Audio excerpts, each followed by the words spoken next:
សួស្តីបងប្អូនទាំងអស់គ្នាវីដេអូនេះលោកគ្រូរៀបចំឡើងសម្រាប់បងប្អូនដើម្បីមើលឡើងវិញជាការស្វែងយល់បន្ថែមទៅលើមេរៀនប្រព័ន្ធរបបនិងប្រមាណវិធីនៅលើចំណុចការបំលែងពីប្រព័ន្ធលេខគោល10ទៅប្រព័ន្ធលេខគោល2ណាដើម្បីឲ្យទាំងអស់គ្នាច្បាស់ទៅលើចំណុចនេះបន្ថែមទៀតអញ្ចឹងវិធីដើម្បីបំលែងពីប្រព័ន្ធគោល10ទៅប្រព័ន្ធគោល2គឺអត់ពិបាកទេឥឡូវយើងទៅមើលលំហាត់អនុវត្តហាត់អនុវត្តគឺកគេឲ្យបំលែងពីលេខ1ទៅជាប្រព័ន្ធគោល2អញ្ចឹងវិធីបំលែងគឺយើងត្រូវយកលេខក្នុងគោល10ហ្នឹងយកវាមកចែកនឹង2ជាបន្តបន្ទាប់គ្នាដោយយកសំណល់ជាចម្លើយហើយសំណល់គឺយើងត្រូវយក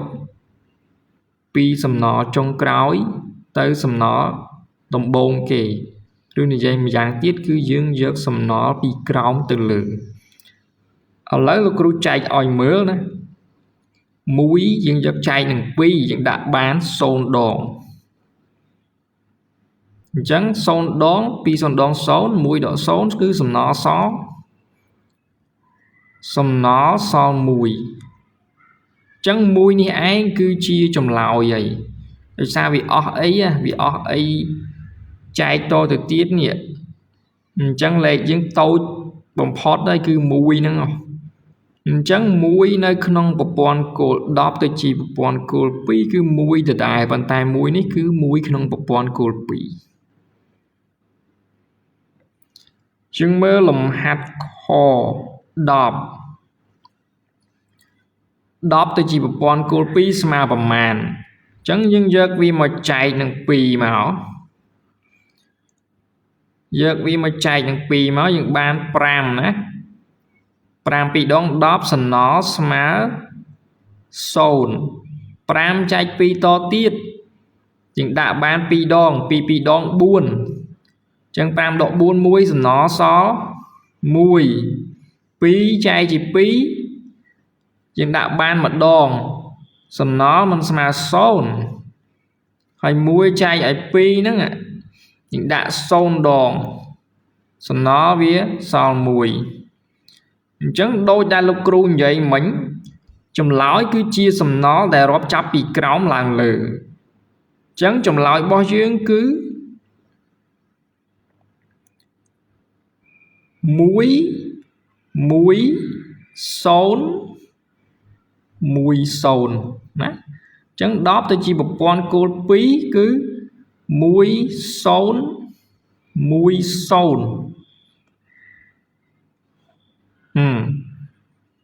0នេះជាចម្លើយណា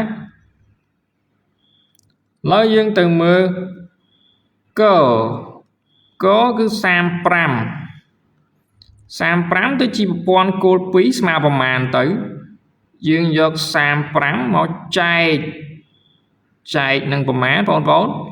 គឺចែកនឹង2អញ្ចឹង35ចែក2យើងចែកទៅណាចែកទៅយើងបានប្រមាណយើងបាន2ម្ដង2 7 2ដង 14សំណល់គឺសល់1 17ចែកនឹង2ដាក់បាន8ដងសំណល់សល់1 8ចែកនឹង2ដាក់បាន4ដងដាច់ផឹងសំណល់សល់0 4ចែកឲ្យ2ដាក់បាន2ដងដាច់ផឹងសំណល់នៅសល់0 2ចែកឲ្យ2ដាក់បានម្ដងដាច់ផឹងសំណល់នៅសល់0 1ចែក2ដាក់បាន0ដងសំណល់នៅសល់1ចម្លើយគឺជាសំណល់ដែលរាប់ចាប់ពីក្រោមឡើងទៅលើលោកគ្រូនិយាយម្ដងទៀតដដែលទេណាអញ្ចឹងចម្លើយរបស់យើងគឺ1 0 0 0 1 1គឺជាប្រព័ន្ធគោល2ហើយ1 0 0 0 1 1នេះគឺជា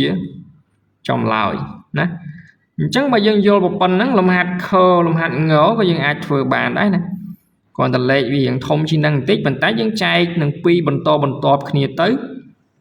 ហើយយើងយកសំណចាប់ពីក្រោមឡើងទៅលើអញ្ចឹងវីដេអូនេះមានប៉ុណ្ណេះសង្ឃឹមថាបងប្អូននឹងបានយល់បន្ថែមទៀតទៅលើការបំលែងប្រព័ន្ធគោល10ទៅប្រព័ន្ធគោល2អរគុណច្រើនណា